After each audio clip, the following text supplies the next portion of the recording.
paciente que está demostrando, ya sea en su cuerpo, en sus signos, etcétera, que está demostrando que tiene alguna patología. Entonces, se inicia desde el primer contacto entre el médico y el paciente y persiste durante todo el interrogatorio y va a culminar durante el examen físico. Entonces, ¿cómo empieza? Pues trae el paciente a tu consultorio o desde que tú llegas a revisarlo a la camilla del hospital o lo ves en urgencias. Desde ese momento ya estás inspeccionando, ya estás mirando pues cómo se comporta el paciente. Entonces, la inspección general se va a componer varios, de la redundancia de varias cosas, ¿no? A ver dónde están.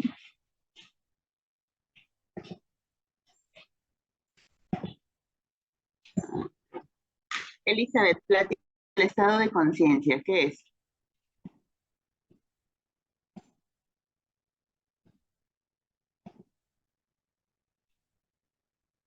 Pues, ah, no, no sé exactamente a qué se refiere con estado de conciencia. Ya habíamos platicado en las clases anteriores algo que se llama escala de Glasgow. ¿Te acuerdas?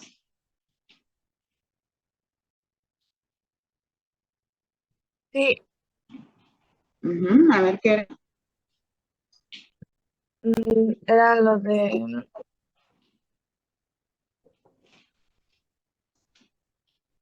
no me acuerdo.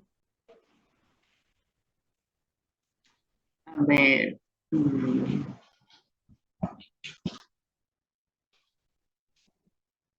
A ver, Fer, respóndele.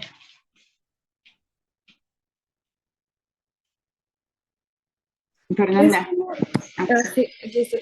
Es como el estado en el que se encuentra el paciente, por ejemplo, se encuentra como tal vez en alerta o como con sueño.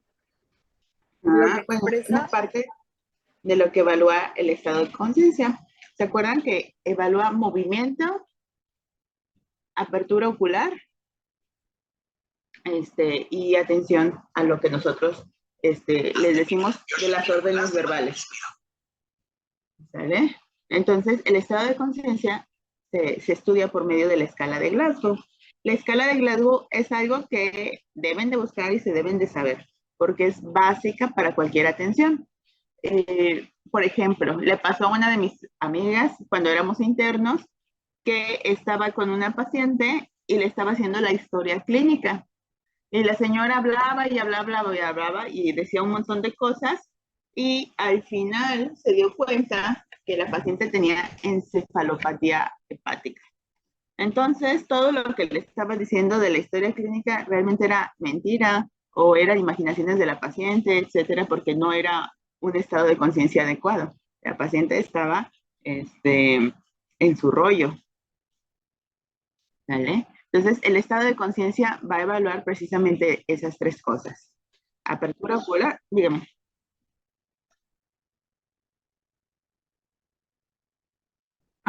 Era lo que yo les había comentado, que se compone, nosotros lo conocemos como MOV, ¿sí? M de movimiento, es decir, tú le dices al paciente, por ejemplo, mueva la mano, etcétera, o vas haciendo pruebas hasta que vas observando, por ejemplo, los pacientes que no contestan, que no responden, haces un estímulo doloroso para ver si mueven las extremidades. Entonces hacen de cerebración o de corticación, etcétera. A la orden verbal, eh, uno es el movimiento, otro es la orden verbal, que el paciente obedezca, y otro es la apertura ocular. Entonces vas viendo esas situaciones. Entonces, el puntaje mínimo va a ser 3 y el puntaje máximo es 15. Y también nos sirve, por ejemplo, en el área de urgencias. Acuérdense que les puse el caso de un paciente que es atropellado, que lo encuentran en la vía pública. Entonces, están evaluando en urgencias, es como algo muy básico, el estado de conciencia y ven que tiene un Glasgow de 8 o menor. Entonces, esa ya es una indicación, ¿para qué? Para que se intube al paciente. ¿Por qué? Porque está comprometida su vía aérea. Actitud. ¿A qué se referirá con actitud, Iván?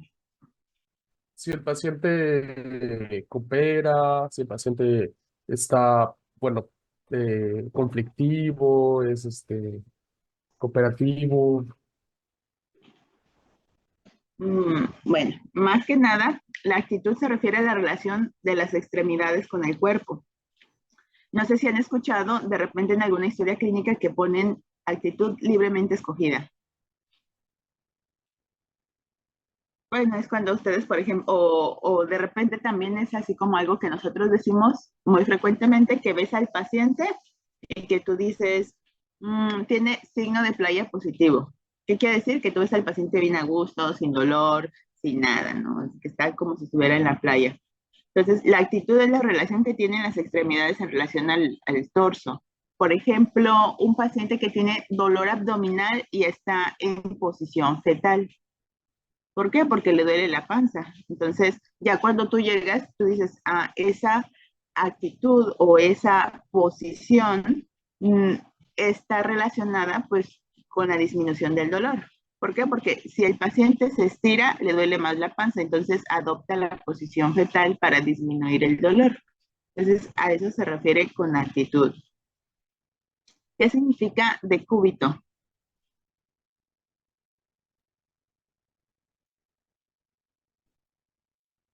A ver, Alex.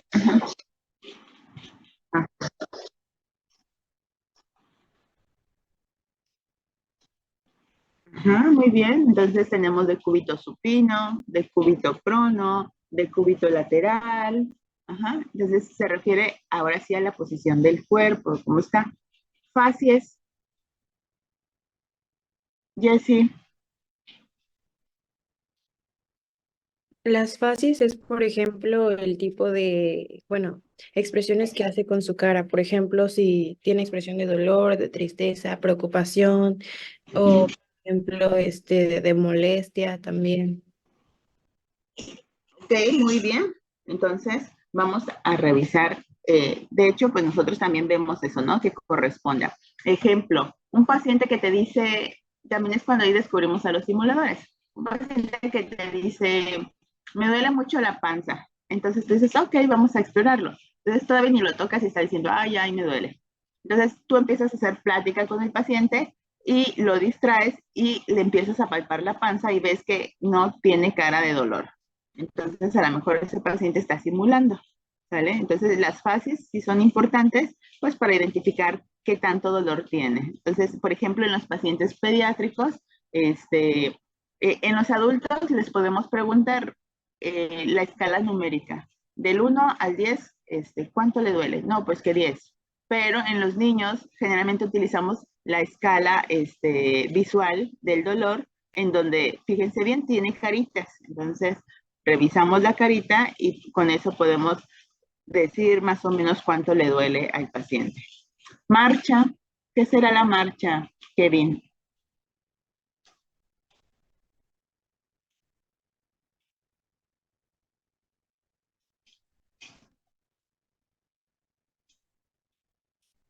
¿Me escuchas, Kevin? Ujú. Así es. Ya lo veremos también en la parte de neurología, que la marcha es sumamente importante. ¿Por qué? Porque puede denotar trastornos no solo de la constitución del paciente, por ejemplo, no sé, si tiene una extremidad más corta que otra, pues claro que va a haber una diferencia en la marcha, pero también a nivel del cerebro puede ser una marcha táxica, una marcha cerebelosa, una marcha parkinsoniana, etcétera. O sea, no solo es en cuanto a la constitución del paciente, si tiene alguna alteración en la extremidad, sino que también el cerebro nos puede dar marchas patológicas. Entonces, eso es lo que nosotros debemos de identificar desde que llega el paciente a su consultorio. Entonces, ustedes con la inspección ya están observando todo esto. ¿Qué estado de conciencia tiene? Es decir, si te contesta todo bien el paciente, quiere decir que tiene un Glasgow de 15, ¿sí? Actitud, cómo están sus extremidades en relación al torso, que no tenga una actitud eh, tomada por dolor, el decúbito, cómo viene, prono, supino, etcétera, o cómo lo encuentras, la carita del paciente y la marcha si es que está caminando. Entonces, acuérdense que nosotros, para poder identificar la anormalidad, tenemos que saber la normalidad. Entonces, Jimena, a ver, platícame cuánto es lo normal de temperatura. 36.5, ¿no? 36, 37, o sea, dentro de Pero, esas mediciones, ajá, pero sí, dime. 37 ya es como febrícula, ¿no? Como que ya No, empieza a subir. ajá. A ver, ¿alguien sabe cuánto es febrícula? O sea, hay que saber lo patológico para saber lo normal, ¿no? 30 y... Ajá, ¿a partir de cuánto es febrícula? ¿A partir de cuánto es fiebre? Era después de los 37.1 grados a los 37.5 grados febrícula y después de los 37.5 ya es considerado fiebre, ¿no? No. De 37.5 hacia arriba le podemos decir febrícula, ¿sí? 38 ya le decimos fiebre, ¿vale? Entonces lo que esté en rangos de 36 a 37.4, pues dices, ah, pues es normal, ¿sí? También hay que checar, por ejemplo, hay veces que cuando tú llegas y empiezas a revisar un paciente, lo sientes muy caliente, ¿sale? Pero luego revisas que está lleno de como de 3 cobijas, entonces dices, ah, ok, bueno, puede estar modificada la temperatura por esto. Entonces hay que destapar al paciente y hay que volver a tomar la temperatura. Entonces, también hay situaciones que nos pueden hacer pensar que pudiera tener fiebre o alguna situación anormal en este caso, ¿no? Frecuencia cardíaca. A ver, Alex.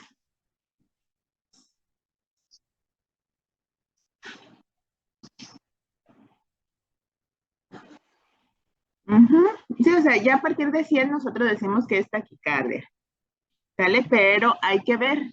¿Por qué? Porque acuérdense que también todo esto va a estar dependiendo de la edad del paciente. Si un pediátrico tiene 110, 120 y tiene 1 año, pues esa frecuencia cardíaca va a ser normal, ¿sí? O es un recién nacido y tiene 130, también es normal, es esperado. Entonces, en los pacientes pediátricos vamos a tener unas tablitas que se llaman percentilas, ¿sí? Entonces, dependiendo de la edad, viene separado por meses y así, va a tener sus percentilas que nosotros consideramos normales. Pero ya para el adulto, consideramos eso, 60, 99, digamos una frecuencia cardíaca normal, y también pensemos en las personas que tienen como situaciones especiales, ejemplo, un deportista. Entonces, los deportistas van a tener una frecuencia cardíaca mucho menor en comparación al resto. Entonces, a lo mejor si es un deportista de alto rendimiento y lo encuentras con una frecuencia cardíaca de 50, tú vas a decir, ah, caray, tiene bradicardia, pero es una bradicardia fisiológica secundaria a que hace muchísimo ejercicio. ¿Sí? Entonces, si está acostumbrado pues a llevar su situación del corazón a más extremos, y por eso en reposo su frecuencia cardíaca baja tanto como si nosotros lo consideráramos como una bradicardia. Entonces, acuérdense que para eso existe el interrogatorio. Lo que nosotros hicimos en la clase pasada, que es todo el interrogatorio de, a ver, antecedentes heredofamiliares, hábitos, realiza ejercicio, etcétera, etcétera, etcétera, es para enterarnos de estas situaciones y que cuando veamos y lo midamos, nosotros sepamos qué es lo normal y qué es lo normal. Frecuencia respiratoria. ¿Cuánto sería la frecuencia respiratoria? Esto también varía con la edad, ¿sí? Olvidémonos de los pediátricos, porque ya les dije, ellos van a tener una frecuencia respiratoria diferente de acuerdo a las percentilas, pero centrémonos en los adultos. ¿Cuál sería la frecuencia respiratoria de un adulto normal?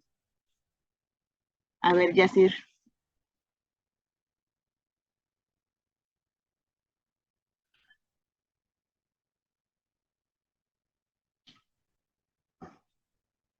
Estos son valores que se los deben de saber toda la Más o vida. menos de entre 12 y 20 por minuto. Bueno, 20 ya se me hace como mucho, digo. Pero generalmente 12, 14 respiraciones por minuto es lo que generalmente venimos manejando. Saturación de oxígeno. ¿Qué es la saturación, Karime?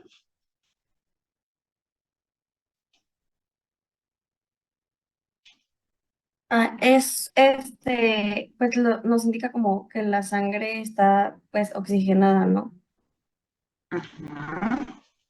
Sí, nos indica Y pues, ese intercambio que hacen los pulmones con la sangre para que se oxigene. Y lo medimos con este aparatito, que es el pulsioxímetro. Entonces, ¿cuánto sería lo normal en un adulto? pues, pues yo creo que en una condición normal, como entre 95 a 100. Ajá, muy bien.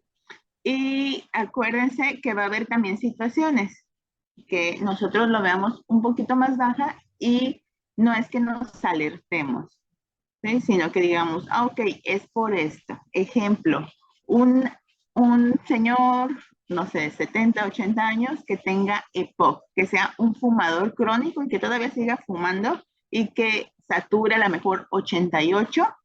Entonces tú no debes de decir en esas condiciones, oh Dios mío, lo tenemos que hospitalizar y le tenemos que poner oxígeno. No, porque el señor ya está acostumbrado a manejar esas saturaciones y tú lo ves caminando, tú lo ves hablando, tú lo ves bien, no lo ves morado. Entonces, consideras que esa saturación es normal para ese paciente específicamente. Entonces, a pesar de encontrarnos, por ejemplo, algunas situaciones diferentes, ya se los dije, frecuencia cardíaca, el deportista o esta saturación de 88 en un paciente con EPOC. Entonces, no es tampoco situación como para que nos alarmemos mucho, sino que lo relacionemos con el contexto. Esa es la diferencia, pues, que va a hacer en su práctica profesional, que ustedes sepan con quién sí y con quién no alarmarse y decir, ¿sabe qué? Sí requiere hospitalización o ¿sabe qué? Deje de fumar, pero tenemos que tener un adecuado control, a lo mejor tengo que derivarlo con neumólogo, etcétera, pero ahorita de que requiere hospitalización y requiere oxígeno domiciliario, etcétera, ahorita pues no es una situación urgente, ¿vale?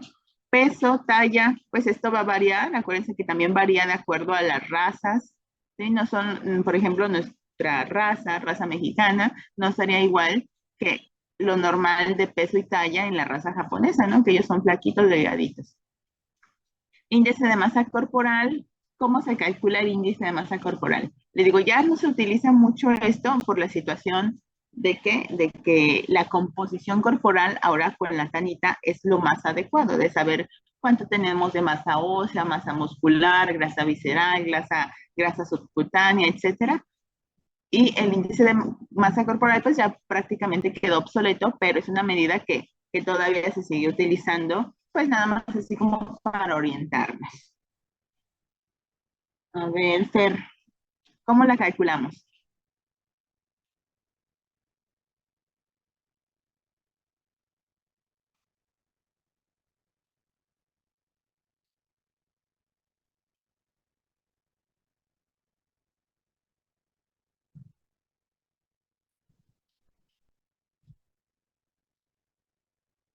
Fernanda.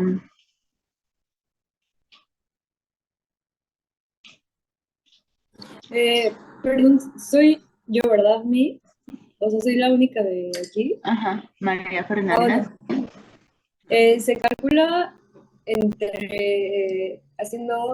tomando el peso en kilogramos y la altura y haciendo como una división. Ajá. Sí, la altura al cuadrado, acuérdense. ¿Vale? Sí. Y en metros, no en centímetros, sino en metros. Bueno, entonces el perímetro abdominal, pues ya lo dijimos, es una referencia, pues también para indicarnos de la relación el índice masa cintura, perdón, cadera cintura, etcétera, pues también son como factores clínicos que nosotros podemos ver para riesgos cardiovasculares. Entonces, es importante pues conocer cómo los medimos, ¿no? Entonces, ya lo comentaron acá ustedes mismos acerca de las situaciones o las estrategias de las cuales nos vamos a valer nosotros mismos para poder explorar a un paciente. Entonces, inspección, ya lo comentamos. Inspección es utilizar los ojos nada más para hacer nuestra inspección. Vemos desde los pies a la cabeza cómo está posicionado el paciente, la coloración del paciente, cómo se mueve, etcétera. Auscultación, lo comentaron, utilizamos nuestro estetoscopio para poder escuchar los ruidos. Ruidos que emite el cuerpo, ya sean el corazón, el ruido respiratorio, el ruido de los intestinos, etcétera. Entonces, la ausencia o la presencia de ruidos es lo que nos va a hacer la normalidad o la normalidad. ¿Sale? Entonces tenemos que saber, por ejemplo, qué es lo normal de cómo se escucha el corazón, qué es lo normal de cómo se escuchan los pulmones, qué es lo normal de cómo se escucha la panza. ¿Sale? La percusión es una estrategia que nosotros utilizamos para producir un sonido. Y también tenemos que conocer cómo se debe de escuchar ese sonido. Por ejemplo, cuando percutimos el abdomen. Cuando percuto el hígado, cuando percuto el estómago, va a producir sonidos diferentes. Entonces yo debo de saber cuándo es el del estómago, cuándo es el del pulmón, cuándo es el del hígado, etcétera, etcétera, dependiendo de lo que percutamos. Y la palpación, que lo dejamos siempre al final, ¿por qué? Porque es lo que más duele. ¿Sí? Por ejemplo, si el paciente viene por dolor abdominal, pues primero le hago la inspección, la auscultación y la percusión y hasta el final la palpación. Lo mismo con las extremidades y con todo, ¿no? Va a haber órganos que nosotros estamos revisando que no requieran los 4. Por ejemplo, si voy a revisar una mama, ¿qué sería lo único que podría hacer, Jessie? Si va a revisar una mamá, ¿a qué se refiere? Ah, Con lo único. de La palpación. de estas 4 cosas, Ujú. ¿qué sería lo único que podría aplicar en la mama? Pues la palpación, porque pues no se le puede hacer auscultación ni percusión y también inspección, o sea, para ver físicamente cómo está. Así es, inspección y palpación. Entonces, no tiene caso que yo la ausculte, ¿por qué? Porque la mama no te da un sonido. Y percusión tampoco, porque es tejido blando. Entonces, no vas a escuchar ninguna otra cosa diferente, ni te va a dar anormalidad ni nada, ¿no? Entonces, inspección y palpación. Entonces, como les comento, hay órganos a los que podamos revisar que incluya los 4 y hay órganos que no los incluya. ¿Sale? Entonces ya dependerá de lo que estemos revisando. Entonces vamos desde desde cabeza hasta pies. Yo les sugiero que siempre lo hagan en orden. El orden a nosotros nos va a ayudar ¿para qué? Para que no nos saltemos nada y que seamos metódicos.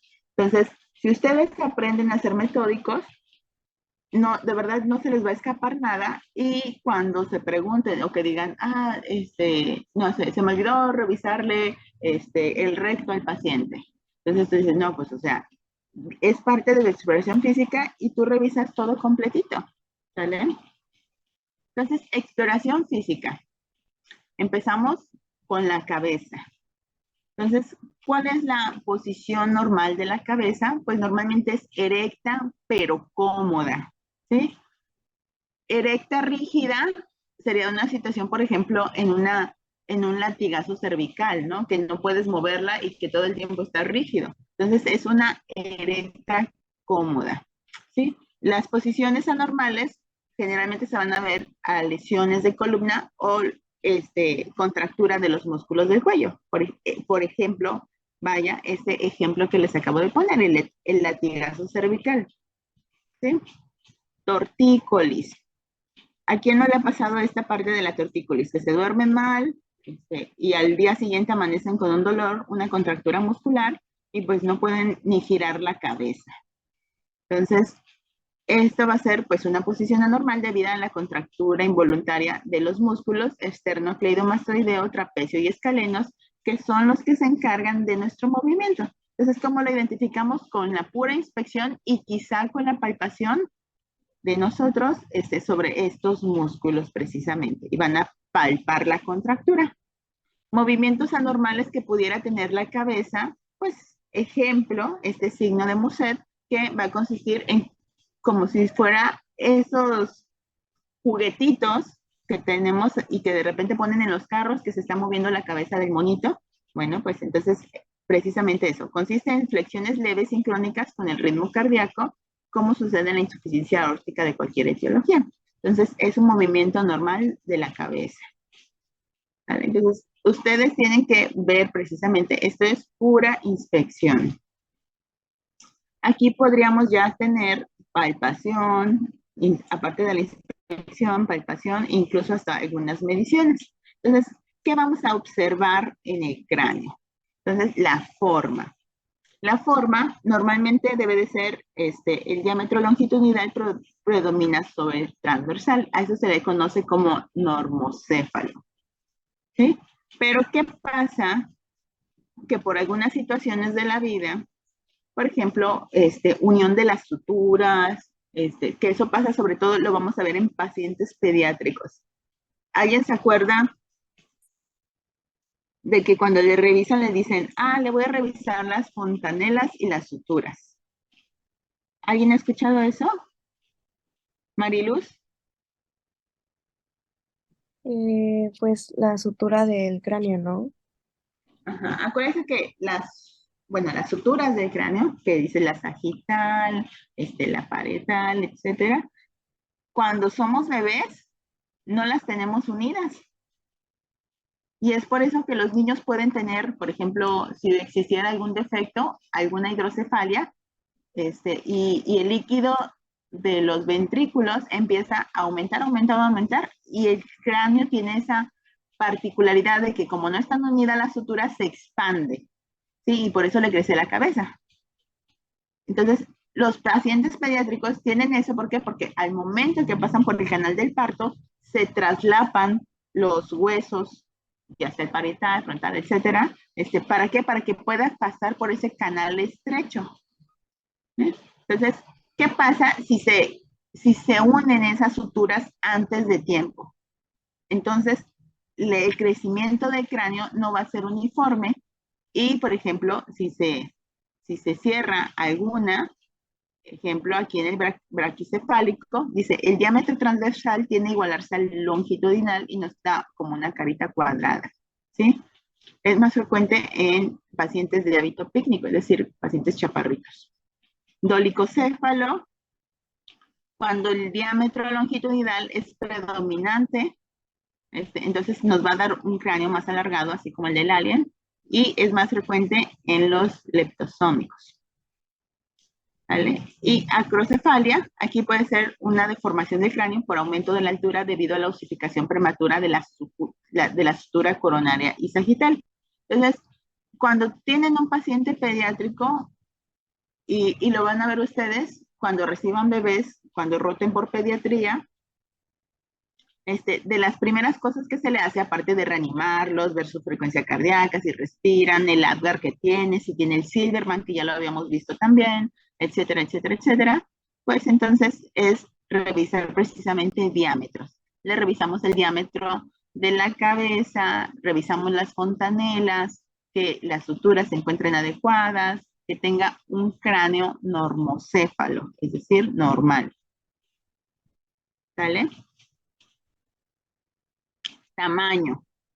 Entonces, no solo es en relación a los diámetros, también tenemos que ver el tamaño, ¿sale? Entonces, si es normal, le decimos mesaticéfalo. Hay que empezar a relacionarse, ¿se acuerdan cuando hicieron su glosario de palabras? Bueno, pues también hay que irse relacionando con este tipo de palabras, ¿no? Macrocéfalo, microcéfalo. Acuérdense que todo viene de raíces grecolatinas, entonces, con que sepan qué es eso, pues ya van a saber a qué se refiere.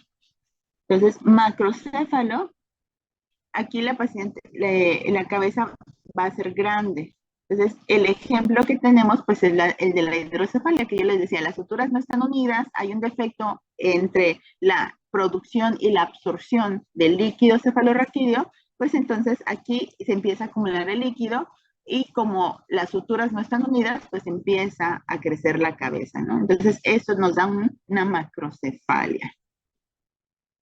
Y microcefalia generalmente lo vamos a tener secundario a defectos del tubo neural. Por ejemplo, no sé, que nunca tomó ácido fólico, que tiene algún defecto ahí. Entonces, el cráneo, la cabecita creció menos que lo normal y generalmente se va a relacionar a pacientes que tengan retraso mental, etcétera, o incluso, por ejemplo, en los que tienen anencefalia que sea incompatible con la vida.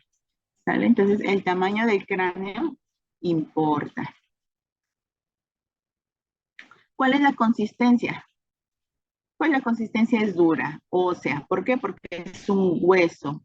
Entonces tiene que ser de consistencia pétrea, dura, ósea, como ustedes quieran describirlo, pero así es como lo van a describir. Entonces se fijan, inspección, palpación, todo tiene que ver y nosotros lo vamos a registrar en nuestra historia clínica. ¿Sí? Es muy fácil darse cuenta de esto. ¿Por qué? Porque estamos acostumbrados a ver cráneos normales. ¿Sí? Si tú vas por la calle, vas a ver a mucha gente y vas a decir, ah, bueno, pues te va a resaltar o te va a llamar la atención el paciente que no tenga un cráneo normal. ¿Sí? Cuero cabelludo, acuérdense que la piel, los anexos, uñas, piel, cabello, etcétera, también son parte de nuestro cuerpo, si no, no existiría dermatología. Entonces, también tenemos que revisar las características del cuero cabelludo, del cabello, si existe o no existen parasitosis, por ejemplo, que tuviera piojos el paciente, etcétera. Entonces, debemos revisar este cuero cabelludo, si tiene calvicie, si tiene pérdida de cabello anormal, y a la palpación podemos investigar también en el cuero cabelludo presencia de hematomas, edemas, zonas sensibles, heridas, etcétera. ¿Sí? Y también, como les dije, de parasitosis, que es pues muy frecuente, por ejemplo, en los pacientes pediátricos, ¿no? Que se llenen de piojos, pero también es común verlo en adultos. Características de la cara debe de tener una armonía. Lo mismo nosotros también.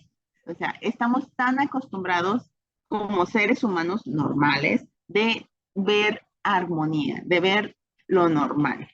¿Sale? Entonces, aquí fíjense bien la relación entre la frente, y cómo está posicionada la nariz, las cejas, la implantación de las orejas, las características de la nariz, los labios, etc. Entonces, si a ustedes les gusta el dibujo, saben que tienen su relación, su armonía, que la cara se divide en tercios y que en el tercio superior va a estar la frente y luego en el tercio medio ahí tienes que posicionar los ojos, las cejas, etcétera, las orejas. Entonces, si nos salimos de estas características, pues entonces vamos a encontrarnos con la anormalidad y entonces ahí es cuando tú puedes registrar en tu historia clínica pues que esto es anormal, ¿no? Ejemplo, una frente olímpica. Aquí la frente es exagerada y se acompaña de protuberancias frontales y parietales y enfermedades en las cuales la podemos encontrar, por ejemplo, en el raquitismo o hidrocefalia, como la vimos acá en este paciente pediátrico. ¿Vale? ¿Dudas, preguntas de la carita? No, ¿verdad? La implantación del cabello también. ¿Sí? Ojos y anexos. Entonces, ¿qué le vamos a revisar a los ojos? Entonces, esto es parte también de la inspección. Cejas. ¿Cómo son las cejas que estén completas? Si le falta alguna parte, etcétera. Entonces, en las cejas podemos observar también enfermedades que nos pueden hacer sospechar. Ejemplo, dice que aquí le puede faltar la parte externa de la ceja y esto es frecuente en pacientes hipotiroideos. U otra citación que a lo mejor ustedes han leído, han escuchado de la lepra, Melanie.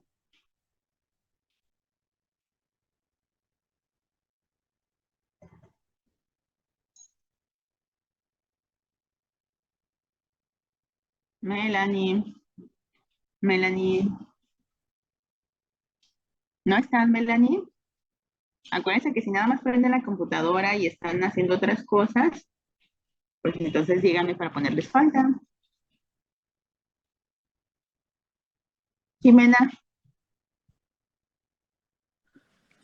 Sí, ajá. ¿Qué características nos daría la lepra en las cejas? en las cejas, Ajá, pues no, según yo la lepra son como, o sea, cuando se te lastima como la cara y te salen como, no sé, es complicado, pero creo que no tendría ceja. ajá, exactamente. Entonces la lepra hace que pierdas completamente las cejas y tenemos algo que nosotros le decimos facie leonina.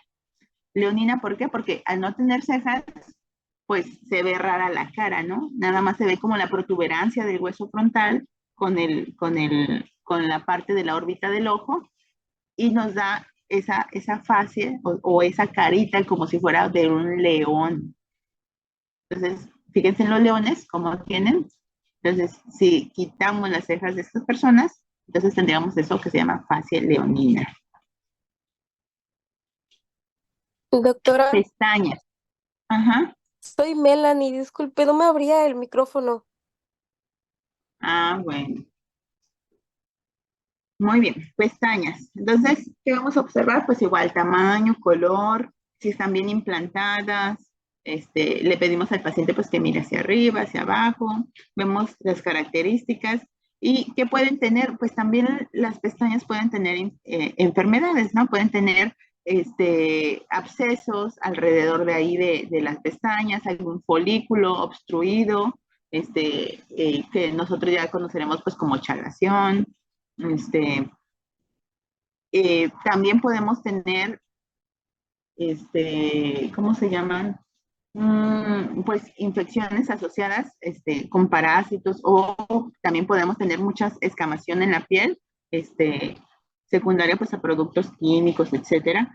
Entonces, fíjese bien aquí, este, podemos, podemos tener también la caída de las pestañas, secundaria pues a muchas situaciones, ¿no? Desde que al paciente recibió quimio y se le cayó el cabello, las pestañas, se le cayó todo, o bien que también está cursando con una enfermedad, una infección, una inflamación del párpado que hizo que se cayeran las pestañas. Entonces, los párpados también, ¿qué le vamos a revisar? Todo en su conjunto, por arriba, por abajo y por dentro, ¿sale? Entonces, párpado superior, párpado inferior. Entonces, revisamos las conjuntivas, el cartílago del tarso, para eso nos ayudamos de un hisopo para poder voltear el párpado superior y revisar pues las características del tarso. ¿Qué otras enfermedades podemos tener también? No solo constitucionales, sino también funcionales. ¿A quién no le ha perreado el ojo? Cuando tienen mucha estrés, que dicen, ay, siento como si el párpado estuviera haciendo un tic continuo, y ya te miras al espejo, pero no hay un movimiento como tal, pero tú lo sientes, ¿vale? Entonces, también situaciones de enfermedades del párpado, orzuelo, que es la inflamación de las glándulas pilosebáceas. Entonces, sí hay mucho que mirar en eso. También la coloración, ¿sí? Es una de las formas en las que nos podemos dar, cuando le bajamos el párpado inferior y vemos la coloración de la conjuntiva y decimos, ah, mira, está muy pálido, probablemente tenga anemia, ¿sale? Entonces, la exploración va bien detallada. Conjuntiva palpebral, pues ya le comenté, bajamos el párpado, pedimos al paciente que mire hacia arriba y ahí vemos la coloración de la conjuntiva palpebral y decimos, ¿tiene anemia o no tiene anemia? O se ve de buena coloración. Las características del globo ocular, entonces también lo podemos observar y lo podemos palpar. ¿Por qué? Porque también podemos hacer una palpación, por ejemplo, en pacientes que tengan indurado el ojo, que puede ser por un tumor, que puede o tener mucha presión intraocular, que le palpan y se siente muy duro, pues eso tampoco es normal. Entonces la consistencia normal de los ojos. Tóquense sus ojos para que sepan cuál es la consistencia que debería de tener normalmente. Entonces, ¿qué anormalidades podemos tener? Pues una, que podamos tener el ojo muy saltado o el ojo hundido, ¿sí? O las características de la centralidad del ojo, ¿no? Que uno se vaya para un lado, el otro para otro, que tenga viscos o que tenga estrabismo. Entonces, ¿qué pasa si se hunde el ojo? Puede ser que le falta líquido adentro, que hay alguna disfunción propiamente con el ojo, o bien que el piso de la órbita está mal, ¿sí? ¿Por qué? Por miles de situaciones, fracturas, tumores, etcétera. Entonces, cuando se hunde, cuando no está al mismo nivel que el otro ojo, se llama enoftalmo, ¿sí? Y cuando se protruye, por ejemplo, en pacientes con hipertiroidismo de larga evolución sin tratamiento, se llama exoftalmos, exos de afuera, ¿vale? Los movimientos que ya les dije, movimiento ocular, estrabismo. Entonces, esto va a tener que ver, pues, más que nada con los pares craneales, que lo vamos a ver más adelante, ¿sí? Si un ojo está hacia medial, lateral, ¿qué está pasando? Córnea. Normalmente la córnea debe ser transparente y se debe de poder observar a través de ella el cristalino. Entonces, cuando ocurre alguna situación, ya sea una quemadura, cicatrices, inflamación corneal, queratitis, etcétera, pues entonces cambian las características de esto que debería de ser transparente. Entonces es lo que nosotros vamos a poder identificar. Y aquí en este ojito pues estamos viendo que el cristalino es el que está mal, que es la catarata, lo que nosotros conocemos como catarata. El iris, todo el mundo conoce el iris, pues es un diafragma membranoso pigmentado que va a ser precisamente lo que le da, digamos, el color a los ojos. ¿Sí? Este se encuentra detrás de la córnea y podemos también tener anormalidades en él, como lo estamos viendo aquí, ¿no? Aquí parece que tuvo una lesión del iris y lo vamos a observar. Las características de las pupilas también, que se llaman estocomas. ¿Vale? Entonces, las pupilas pueden tener desarrollos anormales y esto precisamente van a ser generalmente o en la mayoría de los casos de nacimiento, que tienen defectos en la forma de la pupila y después el paciente pues te lo va a decir, pues que es más sensible a la luz, que le molesta, etcétera. El examen también que nosotros hacemos cuando estamos haciendo nuestra exploración física es de agudeza visual y reflejo oculomotor. Esto lo vamos a ver con más detalle cuando veamos exploración neurológica, específicamente pares craneales, específicamente el 2, ¿sí? Que es el óptico. ¿Dudas, preguntas? Si se fijan, o sea, hemos avanzado bien poquito y todavía no terminamos la cara, ¿sí? O sea, cráneo, ojos, cejas, pero como estamos acostumbrados a verlos de manera normal, siempre van a resaltar las anormalidades. Nariz. A ver, ya me cansé de hablar. Yacir, platícanos de la exploración de la nariz. ¿Qué le revisarías? Pues su forma, que esté en correcta posición y en una correcta forma. Entonces, las alteraciones pueden ser secundarias a enfermedades que nos puedan hacer anormalidades. Esto pues ya es difícilmente que lo veamos, ¿no? Por ejemplo, la sífilis congénita que nos daba esta característica de la nariz que nos decía nariz sencilla de montar. ¿Sí? Vean cómo se veía como hundidita, como en las sillas que tenemos para montar caballos, vaya la redundancia. Fracturas, pues las fracturas es algo externo, ¿no? Ibas caminando, te caíste o te peleaste con el amigo y te dio un golpe en la nariz, entonces ahora ya tienes una deformidad. Fue una fractura y tienes una deformidad y esto es como muy fácil de verlo, de identificarlo. Entonces, hacia dónde va la deformación, etcétera, si limita la entrada de aire, es lo que nosotros tenemos que investigar. Y va a haber también alteraciones genéticas que incluso pueden ser compatibles o no con la vida, pues dependiendo. Aquí, en este caso, la arinea, que significa ausencia congénita de la nariz y de todas las estructuras de la línea media.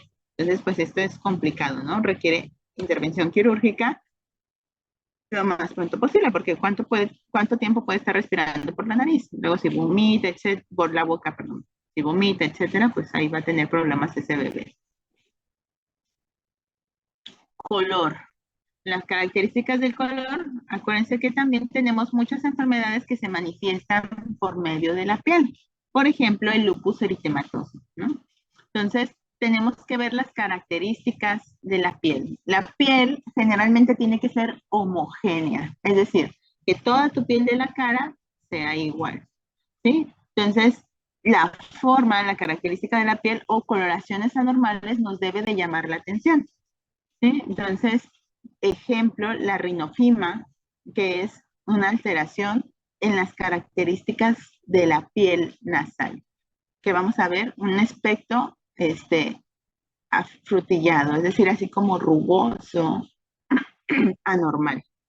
Y la otra, por ejemplo, algo que es como muy común de nuestro conocimiento en el paciente con lupus eritematoso, algo que le decimos nosotros eritema malar o eritema en alas de mariposa. Entonces, fíjense bien en esta chica cómo tiene pues su eritema malar. ¿Por qué malar? Porque está precisamente en el hueso malar. Ajá. O en alas de mariposa, ¿por qué? Porque figura una mariposa. ¿Dudas, preguntas de esto? Entonces, revisar características de la piel. También en la piel que vamos a ver, pues, por ejemplo, que tenga cicatrices, heridas de acné, etcétera. Forúnculos. Entonces, siguiendo con la nariz, que podemos revisar secreciones. ¿Vale? Entonces, secreciones como qué? Pues como moco principalmente, pero por la nariz también nos puede salir, ejemplo, algún traumatismo craneoencefálico. También podemos tener pérdida de líquido cefalorraquídeo a través de la nariz. Entonces, nuestra meta como médico es saber los antecedentes, historia clínica, etcétera, y decir, pues esto es líquido, moquito, rinorrea, o bien va a ser líquido cefalorraquídeo secundario a una caída o un accidente, un traumatismo craneoencefálico. Entonces, es como nosotros tenemos que ir diferenciando todas estas características.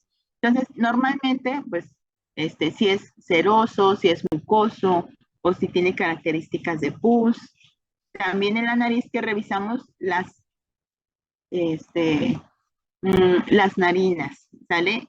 Que estén permeables, que el septum esté central, la forma, la funcionalidad de la nariz, es decir, que pueda respirar el paciente, que es una causa frecuente, pues, de atención primaria, de atención médica, que van los pacientes y dicen, no puedo respirar, traigo mucho moco, etcétera, y pues ya tú identificas si tiene, ¿cómo se llama esto?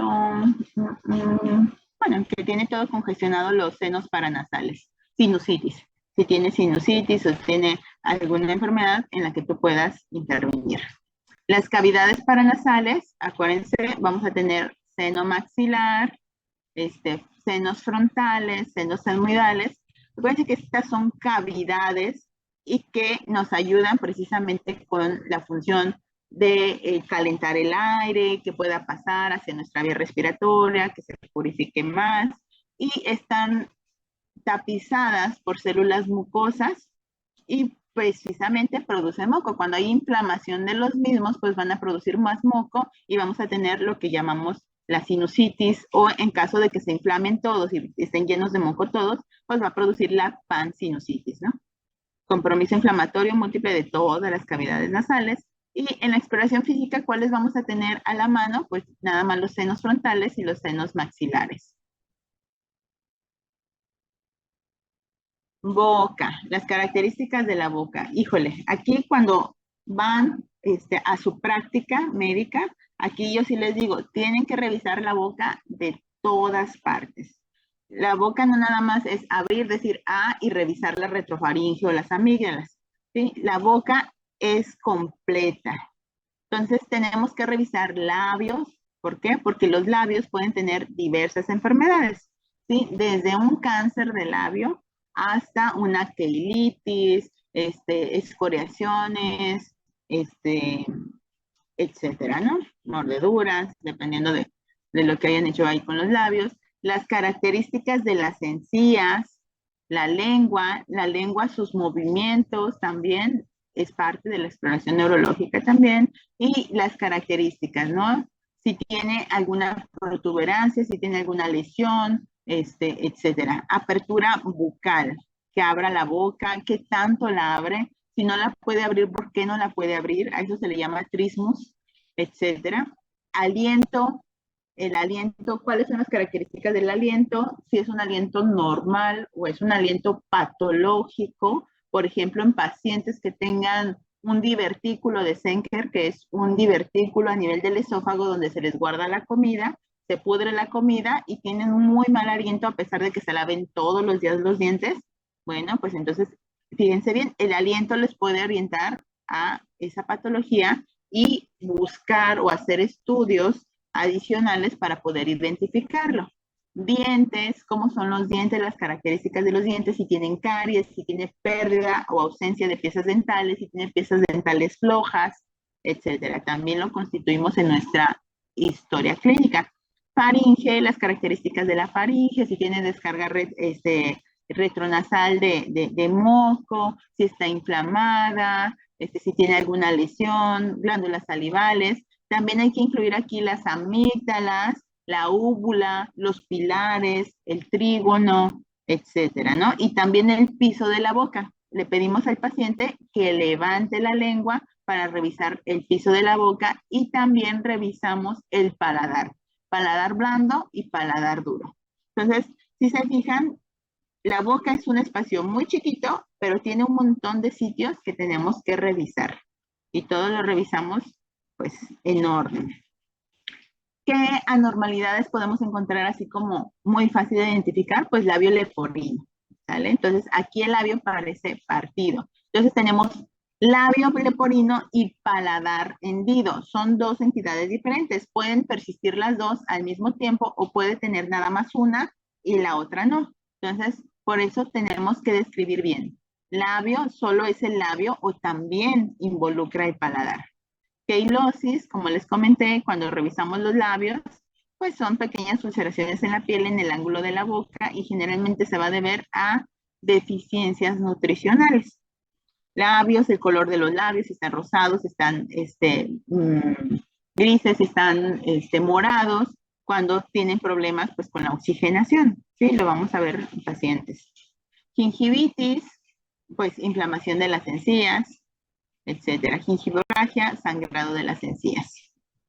¿Dudas, preguntas en esta parte de la boca? A ver, Karime. Y, por ejemplo, también sería parte de la exploración de la boca pues, eh, lo de la pronunciación. Por ejemplo, hay personas que tienen como frenillo más corto y no Sí, pueden claro que sí. pronunciar ciertas. Ajá. Si tú lo escuchas hablar mal al paciente, entonces lo que le tienes que decir pues es precisamente que levante la lengua y ahí tú te vas a dar cuenta, vas a revisar el frenillo. Si tiene el frenillo corto o el frenillo largo, y también le puedes decir que saque la lengua. Entonces, si no saca la lengua completa, pues también a lo mejor se debe al frenillo corto. Y así se llama, esa como anormalidad, patología, frenillo corto.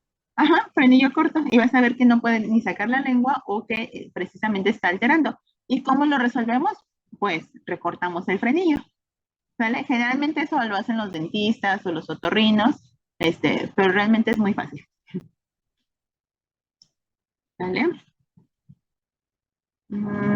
Lengua. Bueno, lengua ya lo habíamos dicho, las características que la levantamos, la movemos hacia los lados, revisamos que no tenga una lesión, pero en cuanto a la constitución podemos tener también anormalidades, ¿vale? Entonces, normalmente debe ser rosadita, húmeda, con sus papilas. Acuérdense que la dividimos en dos, en lengua anterior y lengua posterior. Entonces, ¿y por qué va a estar dividido? Por la UV, que son precisamente las papilas gustativas, y vamos a revisarla pues en un montón de cosas, ¿no? También es parte del sentido del gusto y revisamos sensaciones de los pares craneales. ¿Por qué? Porque el tercio anterior lo revisa uno, el tercio posterior lo revisa otro. Vamos a ver más adelante cuáles son. Y la movilidad también, ¿no? Que también es parte de los pares craneales. Entonces, anormalidades en su constitución podemos tener lo que es la macroglosia, la microglosia y pues el tamaño normal. ¿Sí? Entonces, la microglosia, pues como ya lo ven, pues es una lengua súper chiquita en comparación y este nene también tiene anormalidades en pues lo que es la constitución de la boca. Vean cómo tiene los dientitos. Los tiene encimados, lo que es la encía y todo esto, pues no está bien desarrollado y sabrá cómo está el paladar también, ¿no? La macroglosia, pues es un niño que tiene bueno, en este caso es una lengua grandotota y hay que diferenciar, por ejemplo, en los pacientes que tienen hipotiroidismo congénito y que no fueron tratados, también de repente es una característica que observamos que el niño constantemente está pues sacando la lengua, está así como protuberante, entonces también hay que distinguir. Entonces, una situación frecuente, bueno, espero que no sea tan frecuente, el hipotiroidismo congénito que nos lleva al cretinismo si no se trata adecuadamente. Es como lo vamos a poder observar.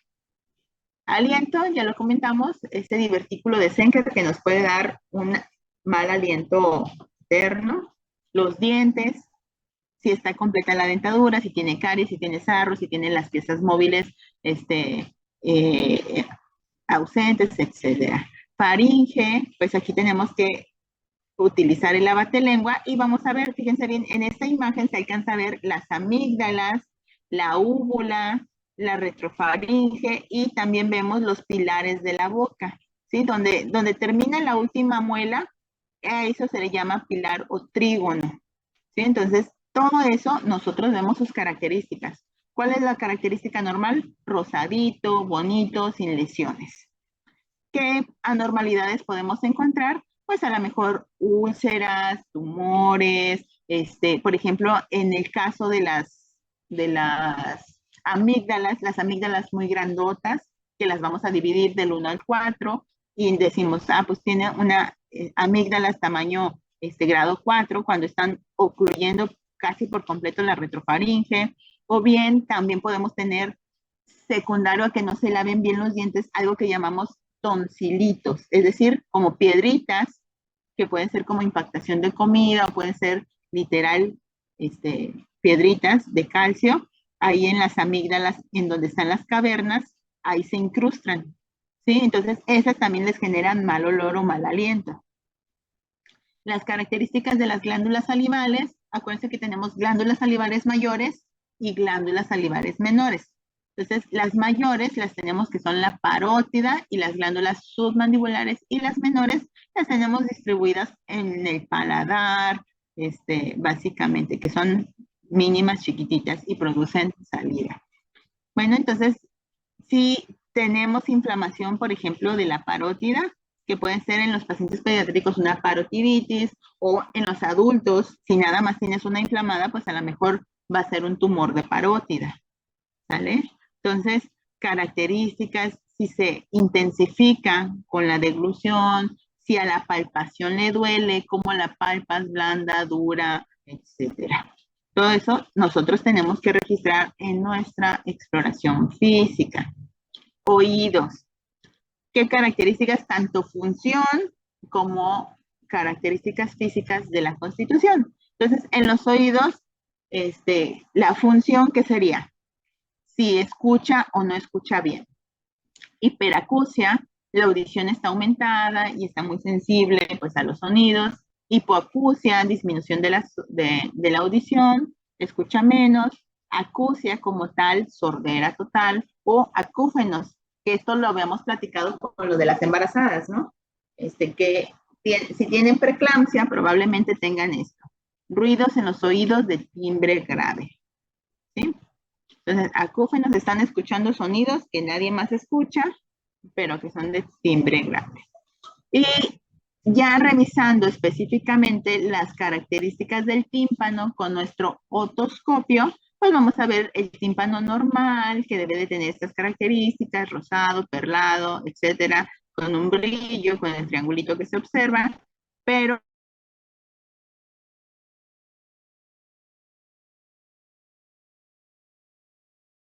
muy eritematoso, etcétera, etcétera. Entonces, eso nosotros lo registramos junto con los síntomas. Y de los oídos también, acuérdense, las características de la piel y la implantación de las orejas. ¿Sí? Si tenemos implantación baja de las orejas o si tenemos alguna situación anormal en relación a ello, por ejemplo, en defectos congénitos, que tengamos poliotia, es decir, varios vestigios no solo la oreja, sino lo tenemos adelante y atrás, de anormalidades. Características del cuello. Híjole, a ver, platíquenme a alguien, porque ya hablé mucho del cuello.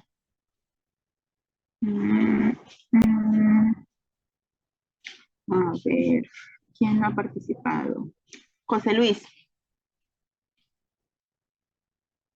José Luis, platícame, ¿qué le hiciste del cuello? ¿Cómo revisas el cuello? ¿Qué tiene el cuello? Bueno, tenemos que ver que no tenga protuberancias, que no se vean masas abultadas, que tenga que ser cilíndrico y la movilidad. Ok, muy bien. Entonces, ¿alguien más que quiera complementar? Porque el cuello es bien extenso. A ver, Melanie. A ver si ya sirve tu micrófono. Sí, Ajá. ¿Qué me dices del cuello? pues físicamente que no tenga, por ejemplo, alguna como abultación, o sea, que se hincha en alguna parte. Ujú.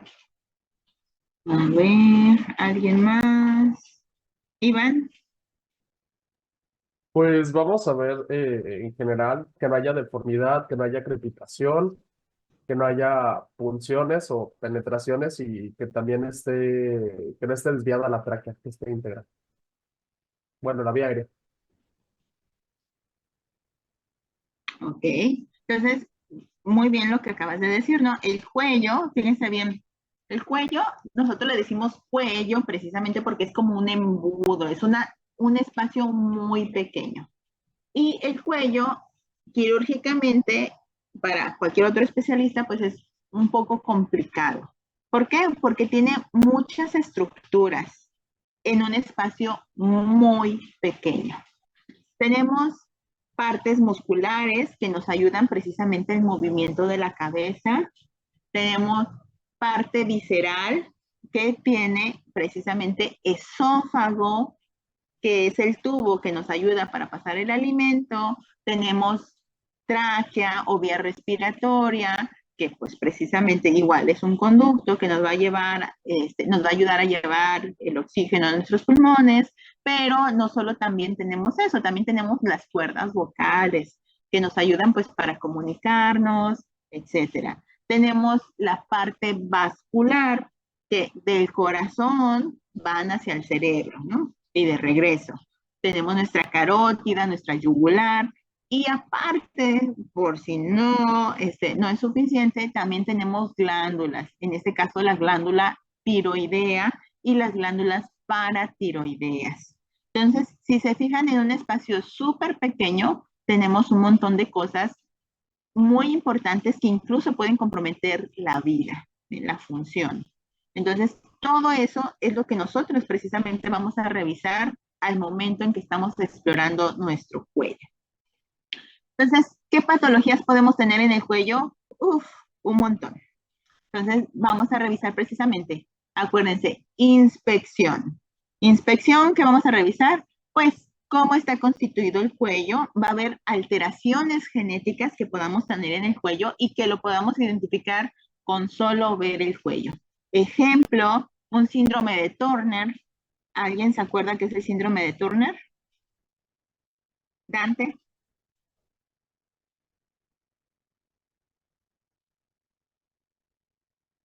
Maestra. Ajá. Eh, si no me equivoco, es creo que le afecta a los niños, ¿cierto? Si no me Pues equivoco. sí, ajá, es un Les da, síndrome o sea, asociado que identificas les en da las más, o niñas. sea, les da más que todo, les hace ver más jóvenes de lo que son, si mal no recuerdo. No, no como tal. ¿Se O acuerdan de sea, sus cromosomas XX y ajá, o sea, XY? les causa un poquito de, o sea, baja estatura Ujú. y y también problemas cardíacos. No tanto. A ver, José, El cuello es corto. el cuello es corto y alado, ¿sale? Y está relacionado pues un síndrome cromosómico. ¿Alguien se acuerda que tiene, Karina? Sí, es que no tienen, o sea, tienen la ausencia de un cromosoma X o a veces no tienen los dos. Ujú. Entonces, Entonces, eso también hace que, pues sí, justo tenga como muchas anomalías físicas. ok, muy bien. Entonces, fíjense bien, o sea, la simple inspección nos puede hacer sospechar precisamente pues hasta de un síndrome, ¿no? Y cromosómico para acabarla. Entonces, forma y característica del cuello. Tiene que ser cilíndrico, tiene que estar proporcionado, adecuado, movilidad del cuello. ¿Sí? Entonces, en la movilidad, pues nosotros estamos evaluando tanto la columna cervical como los músculos. Acuérdense, ya vimos que puede estar contracturado. ¿Cuáles son los que se intervienen más en el movimiento? Pues son los trapecios, el esternocleidomastoideo, el escaleno. Entonces, evaluar precisamente esas características de esos músculos, esa movilidad y que no estén contracturados. Y luego nos vamos yendo, digamos, por capitas, ¿no? Entonces, ya vimos la piel, que no tenga anormalidades, si tiene cicatrices, preguntar de dónde vienen esas cicatrices, de qué lo operaron o qué fue lo que le pasó, ¿sale? Siempre que vean una cicatriz, siempre pregunten, ¿qué le pasó aquí? ¿Lo operaron? ¿Le hicieron algo? Etcétera. Entonces, piel, tejido celular subcutáneo, la grasita, que no debe de ser mucha, este, músculos, el movimiento de los músculos, y luego vamos a tener pues la parte visceral, ¿no? Ya tenemos la carótida, la yugular. Ahí sí podemos tener anormalidades. ¿Cómo lo vamos a identificar? Hay algo que se llama soplo carotídeo, ¿sí? Entonces, fíjense cómo se forman los soplos. Nosotros tenemos que racionalizar qué está ocurriendo en la arteria que hace que se escuche un soplo. ¿Por qué se escucha un soplo? Porque va un flujo y existe una estrechez, un hoyito más chiquito y eso hace que se haga una turbulencia y eso hace que se escuche el soplo. Entonces, cuando escuchamos un soplo carotídeo, muy probablemente tenemos una estrechez a nivel carotídeo. Y hay personas que incluso lo llevan mucho más, ¿no? Que ellos no pueden girar la cabeza porque si no se desmayan. ¿Por qué? ¿Y por qué se desmayan? Porque se ocluye completamente el flujo de la carótida y pues se desmayan, no le llega flujo al cerebro y trácatelas, se caen. Entonces, son de esas características que nosotros debemos de tener en cuenta. Entonces, ¿la carótida se puede ocultar? Sí. Le ponemos ahí el estetoscopio y podemos escuchar un flujo, un soplo, en caso de que haya anormalidad. Si no hay anormalidad, no vamos a escuchar absolutamente nada. ¿Sale? Entonces, si se escucha, generalmente a los que veo siempre escuchándoles el cuello es a los internistas, ¿sale? Pero en realidad, pues todos deberíamos saber que puede existir alguna normalidad a nivel del cuello y escucharlo. Entonces, ya vimos los vasos, ¿qué sigue? Pues la tráquea, el esófago, entonces alteraciones en la deglución, alteraciones en la respiración, etcétera, o en el habla. Acuérdense que si un paciente les dice, ¿sabe qué? Doctora, yo tenía mi voz normal y de repente empecé ronca, empecé anormal, entonces ahí también hay que sospechar. ¿sí? A menos que tuviera gripe y que se le hubiera quitado, pero si persistió y no tiene ninguna infección asociada ni nada, entonces hay que sospechar de algún problema, ya sea en la tiroides, tumores en la tiroides que invaden el nervio laringio recurrente, nos puede dar alteraciones en la voz, o peor aún, tumores en la laringe, ¿sale? Que involucren pues las cuerdas vocales. Entonces, desde cómo escuchamos la voz, movimientos, tiroides. La tiroides, acuérdense que también normalmente no se debe de palpar, ¿sí? Pero si la palpamos y si hay un aumento de volumen, alguna masa, pues entonces hay que describirlo del lado derecho, del lado izquierdo. Y palpar los ganglios. Los ganglios viven junto con las venas y las arterias, entonces van a seguir todo el trayecto de la vena yugular y la carótida. Entonces, tienen que palpar precisamente ese trayecto para revisar si no tiene alguna bolita o anormalidad. También acuérdense de revisar, no podemos revisar cuello si no revisamos glándulas, glándula submandibular o glándulas parotides. Entonces, si se fijan, pues es mucho que revisar en un espacio muy pequeño, pero siempre hay que hacerlo en orden. Y para que no se les olvide, pues esa es mi estrategia, ¿no? O sea, revisamos desde la piel y luego nos vamos plano por plano hasta que revises todo. Posición del cuello, ajá, tamaño, fíjense bien, aquí tienen un bocio, características del bocio, forma, que debe ser cilíndrico. En los hombres, pues vamos a notar más, con mayor prominencia, fíjense aquí qué bonito se le nota el cartílago tiroides. ¿Sale?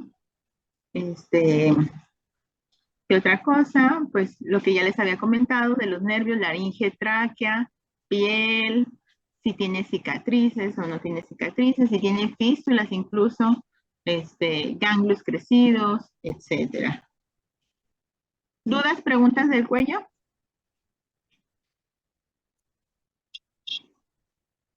Entonces, si nosotros, les digo, mi estrategia siempre ha sido así. ¿Por qué? Porque para mí es más fácil de recordarlo, de aprenderlo y de ir así como parte por parte. Ejemplo, el lupus.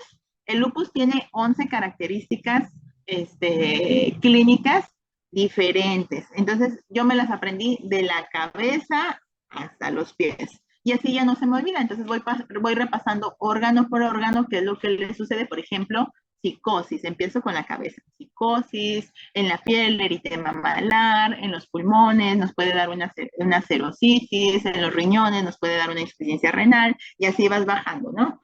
Entonces, específicamente en la exploración física también es igual, ¿sí? Ustedes pueden ir de la cabeza hacia los pies o de afuera, de lo que es externo, hacia adentro. Por ejemplo, si van a revisar pulmón, ¿qué van a revisar? Bueno, pues reviso las características de la piel, la forma de lo que es el tórax, los movimientos, ampliación, ampliación, etcétera, y luego ya me voy hacia los arcos costales, me voy hacia lo que es ya propiamente el parénquima pulmonar, y luego ya hacia más adentro, los vasos, mediastina, intercambio de gas, etcétera. Entonces, si ustedes racionalizan y van de afuera hacia adentro, de abajo hacia arriba, etcétera, no se les va a pasar absolutamente nada.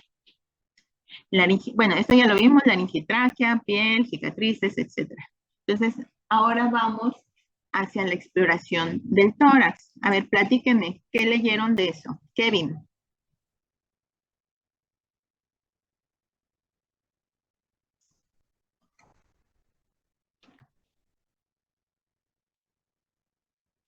¿Me escuchas, Kevin? Sí.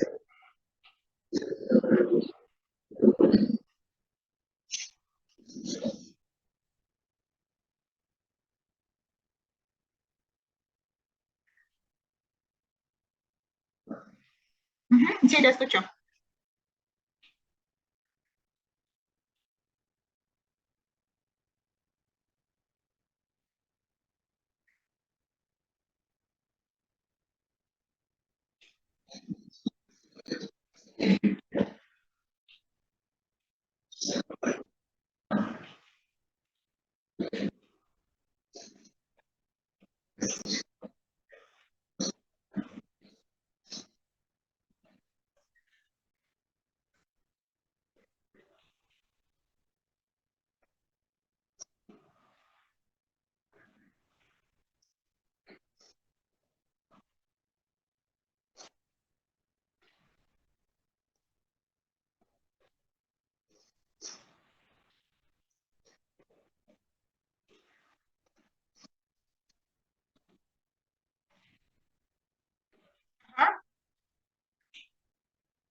Ok,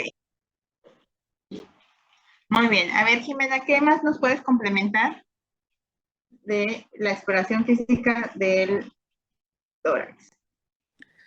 Eh, puedo, bueno, ya dijo que era de por inspección, palpación, percusión, también se hace auscultación del pulmón y el corazón y, y pues que tienes que ir checando de que parte por parte, ya que el tórax pues es como se encuentran los órganos más vitales.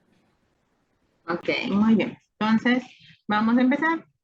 Acuérdense, nosotros para poder explorar necesitamos saber anatomía. Si no sabemos anatomía, pues no vamos a saber ni qué vamos a encontrar ahí, ni por qué, ni nada. ¿Vale? Entonces, fíjense bien, ¿qué vamos a encontrar dentro del tórax? Tenemos piel, tejido celular subcutáneo, nuestra caja ósea, que nos ayuda precisamente a proteger los órganos vitales y delicados dentro de la caja torácica.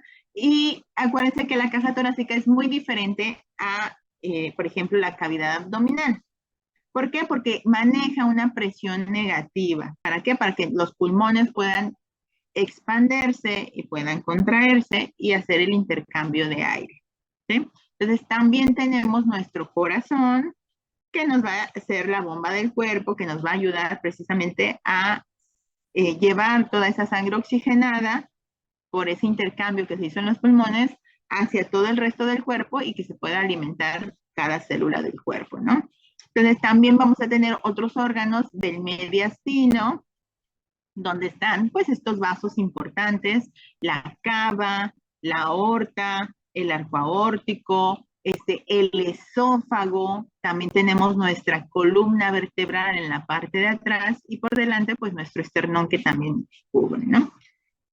Nuestros bronquios, alveolos, etcétera. Todo eso tenemos que considerar que vamos a encontrar cuando nosotros auscultemos, cuando nosotros exploremos. Entonces, inspección que hacemos, pues revisamos precisamente que todo esto tenga una armonía, es decir, la relación, la posición de las clavículas, cómo se observan las costillas, el movimiento inspiratorio y expiratorio, que sea coordinado y normal.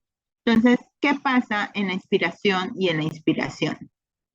Pues precisamente para que esta presión negativa que existe dentro de los pulmones pueda hacer su función del intercambio de oxígeno, necesitamos ayuda.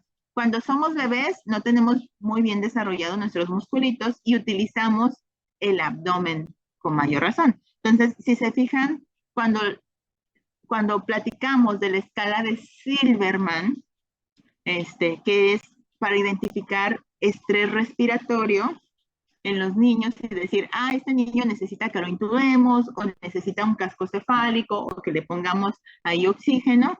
Bueno, una de las cosas que nosotros revisamos en esos pacientes pediátricos se llama piraje intercostal y otra disociación tóraco-abdominal. ¿Por qué? Porque al niño le está costando respirar y está utilizando músculos que normalmente no utilizamos o no se nota tanto que los estamos utilizando para poder respirar normalmente. Entonces, en los adultos, si se fijan, también los utilizamos, ¿sí? De manera normal y natural. Entonces, tenemos los intercostales internos y externos. Y estos se mueven, ¿para qué? Para mover la caja torácica y que se pueda expandir o meter los pulmones. Y tenemos el uso de los músculos abdominales que también nos ayudan a empujar o a relajar precisamente estos músculos. Entonces, conociendo cómo se hace la expiración y cómo se hace la inspiración y qué está pasando dentro de los pulmones, entonces fíjense, en la inspiración metemos aire. Entonces, ¿qué pasa? Se llenan los pulmones de aire y el diafragma se aplana y se expanden nuestros musculitos y hace que se expanda el tórax. Entonces, eso lo vamos a ver en nuestros movimientos cuando hagamos amplexión y amplexación. ¿Vale? Seguimos con la inspección. ¿qué vamos a ver? Un tórax normal. Fíjense bien cómo se observa como si fuera una manzana. Si nosotros partimos al paciente, vean dónde está la columna, la columna que sería la parte posterior y acá anterior. Entonces se ve como si fuera una manzanita. Entonces tenemos ciertas deformidades que nos pueden hacer pues sospechar de enfermedades, ¿no? Por ejemplo, esta tórax en embudo o pectus excavatum, que aquí el esternón está como si se hundiera, ¿sí? Esto básicamente no nos causa como ninguna limitación, solamente es una variante de lo que es el pecho. Hay pacientes que sí les causa conflicto porque es muy, muy pronunciado e incluso Cardiotórax hace esta cirugía, ¿no? Les pone aquí unas barras para poder, digamos, como sacar de nuevo el esternón. Y pues nada, o sea, es una variante. Tórax en tónel. Fíjense bien, aquí está, pues hasta como si fuera un barril, por eso se llama tónel. ¿Sí? Entonces, ¿qué pasa generalmente en pacientes que tengan EPOC? ¿Alguien sabe en qué consiste el EPOC? A ver, ¿a quién le consta? Iván, ¿en qué consiste el EPOC? Pues el EPOC es la enfermedad pulmonar obstructiva crónica. Tengo entendido que se divide en dos tipos, en enfisema pulmonar y en bronquitis crónica. Ajá, muy bien. Entonces, ¿qué le pasa a los alvéolos? Tú lo acabas de decir en este momento. EPOC, enfermedad pulmonar obstructiva crónica. ¿Qué le pasa a los alvéolos? Imaginándose los alvéolos como un globito que se infla y se desinfla. Pues, por ejemplo, tengo entendido que en el enfisema pierde gran parte del esputo y hace que le sea difícil mantenerse al alvéolo, ¿cómo se dice? Que no se colapse en sí mismo. Pero Sí es. Entonces, no es si todo está lleno de aire, fíjense bien, pues se expande, ¿sí? Entonces ya no permite precisamente la liberación, ¿sí? Entonces, cuando metemos aire, lo metemos, cuando lo sacamos, vaya la redundancia. Entonces, el tórax en tónel se da, ¿por qué? Porque existe atrapamiento de aire y ya no puede hacer ese intercambio y ahí está lleno, ¿sale? Entonces, vean cómo esta parte que le sucede a los pulmones, a los alvéolos específicamente, distorsiona la forma del cuerpo, ¿vale? ¿Por qué? Porque ya no existe esa normalidad. Tórax en quilla o pectus carinatum, fíjense bien, aquí sí está así como si fuera hasta como un corazoncito, pero está bien picuda la parte de de donde está el esternón y las costillas están como aplastadas. Tórax inestable, generalmente va a ser secundario a un traumatismo, pero la característica que tiene que tener para que nosotros lo llamemos tórax inestable son más de 3 fracturas en 2 segmentos. Entonces, fíjense bien, acuérdense que nosotros hacemos el movimiento de la respiración. Entonces, metemos aire, pero si tenemos una parte que está volando, es decir, 2 fracturas en 3 segmentos, en 3 costillas así seguidas, entonces eso va a quedar como una tapa volando y que con el movimiento puede hacer un movimiento paradójico y puede lastimar todavía más.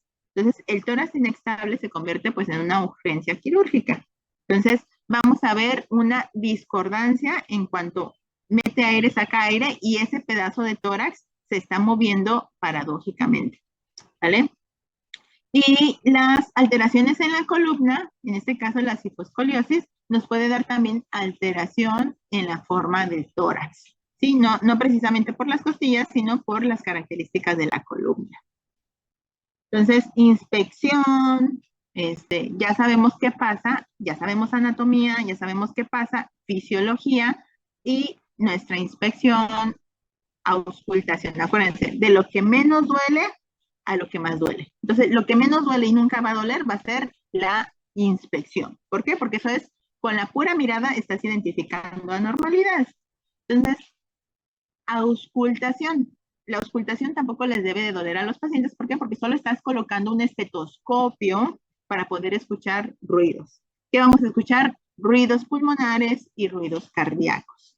Entonces, en los ruidos pulmonares acuérdense de la fisiología. ¿Qué está pasando? Está entrando aire y está saliendo. Eso normalmente lo definimos o lo ponemos en nuestra historia clínica como murmullo vesicular normal. Es decir, esas vesiculitas, ese intercambio de aire está normal. ¿Dónde vamos a hacer la auscultación? Entonces, acuérdense de su anatomía. Fíjense bien, en la anatomía tenemos dos pulmones, izquierdo y derecho.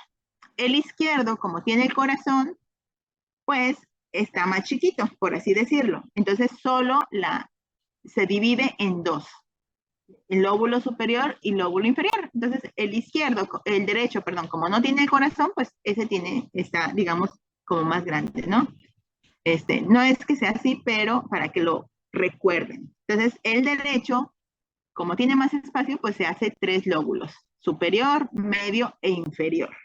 ¿Por qué es importante lo de los lóbulos? ¿Por qué? Porque según la anatomía hay más riesgo, por ejemplo, de una neumonía, hay más riesgo, o nosotros en la auscultación vamos a saber si estamos escuchando el superior, el medio o el inferior, ¿vale? Entonces sabemos, izquierdo, 2 lóbulos, derecho, 3 lóbulos. Y fíjense cómo está distribuido, parece como si fuera una pirámide. Está como triangular acá el ápex del pulmón y las bases pulmonares. Pero en la parte posterior, en la anterior ya está lleno de tripa y en la posterior alcanza a bajar hasta, hasta la 10ª costilla.